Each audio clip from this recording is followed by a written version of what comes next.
Welcome and thanks for joining us. My guest today is Mike Khusid, the head of product management for HCL AppScan. Mike, nice to be with you. Nice to be here, Justin. Thank you for inviting me. Absolutely. We've seen how federal agencies have increasingly adopted different applications or increasingly rely on different applications for how they conduct their businesses. And those applications are really critical to how they operate on a daily basis. Obviously, cybersecurity is really important when it comes to how those applications work. From your perspective, what have been some of the biggest challenges in how agencies approach application security today? I think the greatest challenge for federal agencies today is a rapid evolution of cybersecurity, with topics of AI, with topics of supply chain attacks, with just completely different phenomenon from year to year. And meanwhile, the federal agencies stick to the process that worked for them 5 years, 10 years ago, and those processes and the tools that they use are just not relevant anymore. Well, you can still pass the ATO today, but even as you do that, you are not sure that your software that you're releasing in the world is secure from threats like cyber attacks by nation states. Yeah, I hear all the time from agencies they want to move beyond just checkbox exercises and compliance. You referenced it there. You can pass an ATO, but how does that really secure you? But if it's not going to be compliances and compliance and ATOs and things like that, where should application security go? How can it actually improve for how federal agencies are operating today? Yeah, great question. It's really a move at two bidirectional motions. There is a top-down changes, and I'll talk briefly about those, and there's bottoms up. So I'm going to start with bottoms up. One of the key words that you hear in our industry right now is DevSecOps. So as of Gartner Hype Cycle of 2025, which came out in just a couple of months ago, and if you look at that hype cycle, the DevSecOps is no longer a technology on a hype cycle. It's considered a mature technology with all the tools, static analysis, dynamic analysis, software composition analysis, SBOM generation. All those technologies are mature technologies according to Gartner, which means it's a best practice by commercial entities and government entities to use the process, to use the tools, and to switch from the one-at-time, hey, let's verify the software is secure, do a pen testing for it, and just check the box, as you were saying, Justin, to the model where we have continuous security, automated security. DevSecOps, by definition, is a process. It's not a tool, right? And when you look at that tool, just creating the best practice of catching the vulnerabilities early in the process, having developers more time to fix it, less time from the time where software is developed to the time where vulnerabilities are found. That's a benefit of the process. And those are benefits, a grassroots process. They will benefit the federal agencies directly as we go alongside. But at the same time, we have a top-down motion, and there is both action there in both civilian side and the defense side. So on the civilian side, of course, we're all familiar with the executive order on cybersecurity by the president in 2021. And from that came the NIST publication SP 800-218. Now it's been modified in 2024 to NIST 800-218A, which added some of the AI consideration to cybersecurity. And basically, what the publication talks about, very simple: secure design, secure practicing, and continuous security. Continuous is really that word which encompasses DevSecOps because you create a continuous product, so you continuously ascertain security, you continuously reduce the risk. So the same happens more recently, actually, on the defense side. So there is Department of War publication, Cybersecurity Risk Management Construct, which was published just September of 2025, very, very recent. And guess what it talks about? It talks about automation. It talks about DevSecOps. It talks about supply chain security, SBOM, continuous monitoring, continuous monitoring, continuous ATO. Those are the same topics which already have pretty wide adoption across the world. And now there's top-down mandates, top-down recommendations, and guidelines which coming in from on both sides for most types of agencies who can use them to optimize their processes. Yeah, it's often when you have that marrying, I think, of bottom-up change and top-down mandates for that change is when actual change can happen. But of course, the technology landscape, if you will, is never static. And now we have this complicating factor, as you alluded to, around artificial intelligence.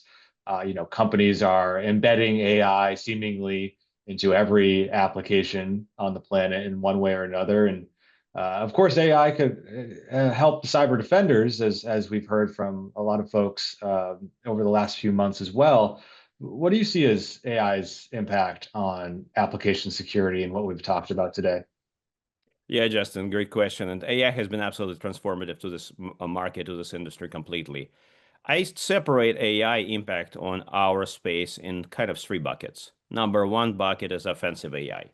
And that's basically AI used by attackers to reduce the complexity of attacks and to replicate attacks. Now, what is AI good at? AI is good at looking at existing material and compiling, correlating it, and providing it in a simpler form, in a form that you want to use. And unfortunately, offensive AI, I mean, the attackers use AI for that offensive AI purposes.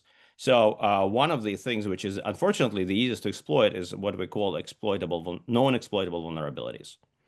And what it means, there is a papers, cybersecurity researchers has published papers, there is CVEs documented for those type of attacks, and there are sample exploits. And of course, sample exploits are purely academic. They are published for academic reasons. But what AI can do is learn from those papers, learn from those sample exploited applications to write actual exploitable code, which attackers can implement and unfortunately attack our infrastructure, including critical infrastructure. And this is a good example, not from a government, but from a public sector. There's been a critical utility, a water supplier in my neighbor town, which has got attacked. They found a state actor penetrating their systems, and which could basically destroy the water supply, poison the water supply, can really cause havoc in terms of cybersecurity impact on our world today. So that's offensive AI. Second one is defensive AI. We can use AI for cyber defense purposes. There is things about monitoring. There's a correlation, better identification, quicker identification of threats. In terms of application security, for example, for HCL AppScan, we use AI to help reduce number of false positives. And that's, by the way, a great way to use AI to contextualize the findings, contextualize the what I would call potential risks, potential vulnerabilities, classify them, and either say, yep, that's a real one, and we need to go and address that vulnerability, or maybe that's not vulnerability which is actually exploitable based on the context specific to that code line or code application. So there is a great impact. There is great impact there. There's great benefit of reducing the noise and bubbling up the top issues, the highest risk to the top of the food chain, something that operations or developers can fix. And lastly, but not the least, as you were saying, Justin, AI is being embedded in application. Like, for example, VA has a chatbot. Pretty popular chatbot from right here. I talk to veterans, they use a chatbot. It really helps get to information quicker. That's using AI in the application itself. And as AI gets embedded in our website and our software applications, AI becomes a vector of attack as well. There's information you can get there. There is always top 10 LLM, which basically takes cybersecurity of LLM and posture of LLMs to confirm the security state of the AI applications or other applications which use AI to augment its functionality. Yeah, that's going to be really important as more and more enterprises adopt AI and users obviously rely on it. Great points all around as far as those three buckets. I suspect that AI might be a part of this topic, but looking forward, we talked a lot about some of the things that are going on today that are in motion. What are some of the improvements and enhancements that you think will help agencies really strengthen software development and cybersecurity posture in the coming year? Because this is moving really fast. So what are you watching out for? Great question. There's a lot of items happening right now. I'd say AI is definitely one of them. And specifically on AI requires us to be more vigilant about the attacks, especially about known exploitable vulnerabilities.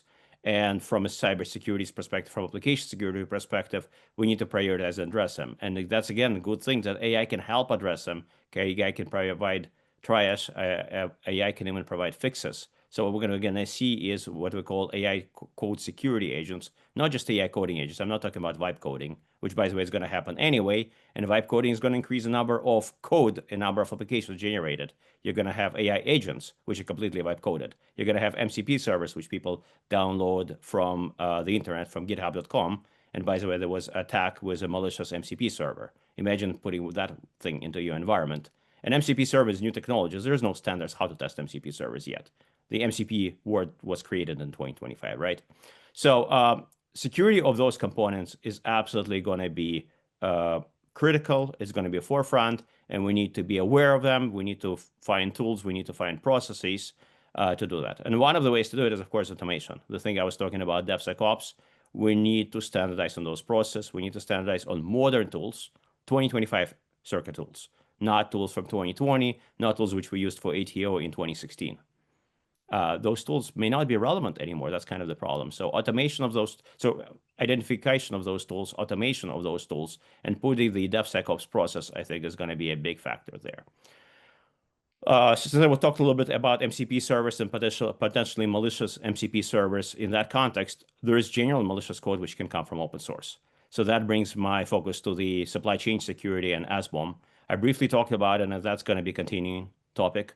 The SBOM mandates are strong already. In a way, they kind of became the standard a couple of years ago. But I think the agency could still do better in terms of using SBOM, leveraging SBOMs to improve their security. And then speaking of the topic of bombs, there are going to be more bombs coming around. So one of the bombs, which I don't know if you've heard about, is AI bomb, which I think is going to happen within a year or two in our industry. And that's basically will require companies, agencies, contractors to document AI usage with their application and provide it as a risk profile, kind of similar to do with SBOMs, but really focused about AI in terms of providing what the model is, what the model training data is, where the model used, what kind of access the model has to what data, personal data, et cetera, et cetera. And then further down the line, we are also in the age of quantum cryptography. I think that's also going to happen probably within 2-3 years, maybe 3 to 5 years, hard to say yet. But quantum computers are here. I know my kid is already using quantum computers in their classes in university. So it's going to be just a matter of time. It's not an if, it's a when the quantum will be powerful enough to crack modern cryptography. So the new bomb, which is going to be emerging, the C bomb, cryptography bill of materials, where you can document all your crypto ciphers, and then you have to go through a process of updating them to quantum safe cryptography. So we'll see that happening as well. Those, I think, are the biggest threats. Yeah, it's quite a lot to it's going to be coming down the pipeline here is already happening. And as you mentioned, that's a lot of data to ingest. And I think automation will probably be a big piece of making that as effective as possible. So a lot that's happening, and we'll see how federal agencies move forward on it. But I'd like to thank Mike Khusid, the head of product management for HCL AppScan, for his insights on all that. Thank you again, Mike. Thanks, Justin. Again, I'm Justin Doubleday. You're watching Federal News Network. Now let me send you back to the studio for more on the Risk and Compliance Exchange.